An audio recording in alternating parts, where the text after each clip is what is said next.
हे स्वामीनाथ करुणाकर दीनबन्धो श्रीपार्वती समुख पंकज पद्मबन्धो श्रीसादिदेव गणपूजित पादपद्मा वल्लीसनाथ मम देहि करावलम्बम् देवादिदेवनुत देवगणाधिनाथा देवेन्द्रवन्द्य मृदुपङ्कज मञ्जुपाधा देवर्षि नारद मुनीन्द्र सुगीतकीर्ते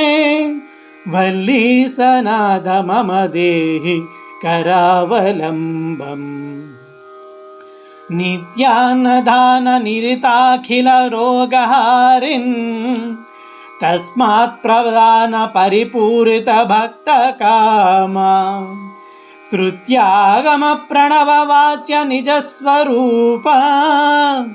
वल्लीसनाथ मम देहि करावलम्बम् क्रौञ्चासुरेन्द्र परिकण्ठन शक्तिशूला पासादिशस्त्र परिमण्डित दिव्यपाणे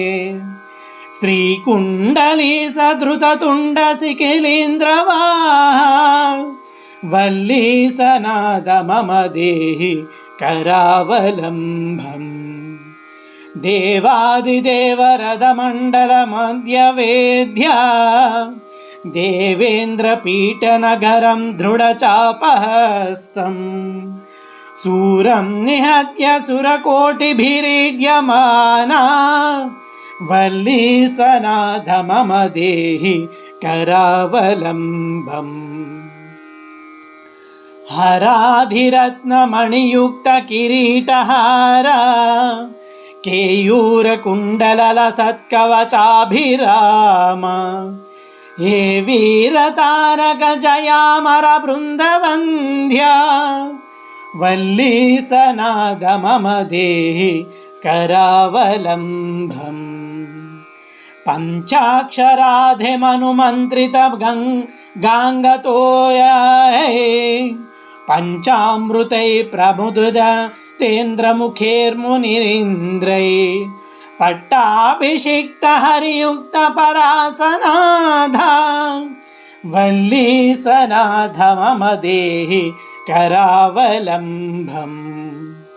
श्रीकार्तिकेय करुणामृतपूर्ण दृष्ट्या कामादिरोग कलुषीकृत दुष्टचित्तम्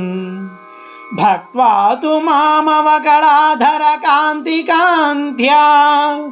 वल्लीसनाथ मम देहि करावलम्बम् सुब्रह्मण्य करावलम्बं पुण्यं ये पठन्ति द्विजोत्तमा सर्वे मुक्तिमयान्ति सुब्रह्मण्य प्रसादतः सुब्रह्मण्य करावलम्बमिदं प्रातरुत्थाय पठेत् कोटिजन्म कृतं पापं तत्क्षणादेन नश्यति। ॐ नमो सुब्रह्मण्याय नमः। ॐ नमो सुब्रह्मण्याय नमः। ॐ नमो सुब्रह्मण्याय नमः।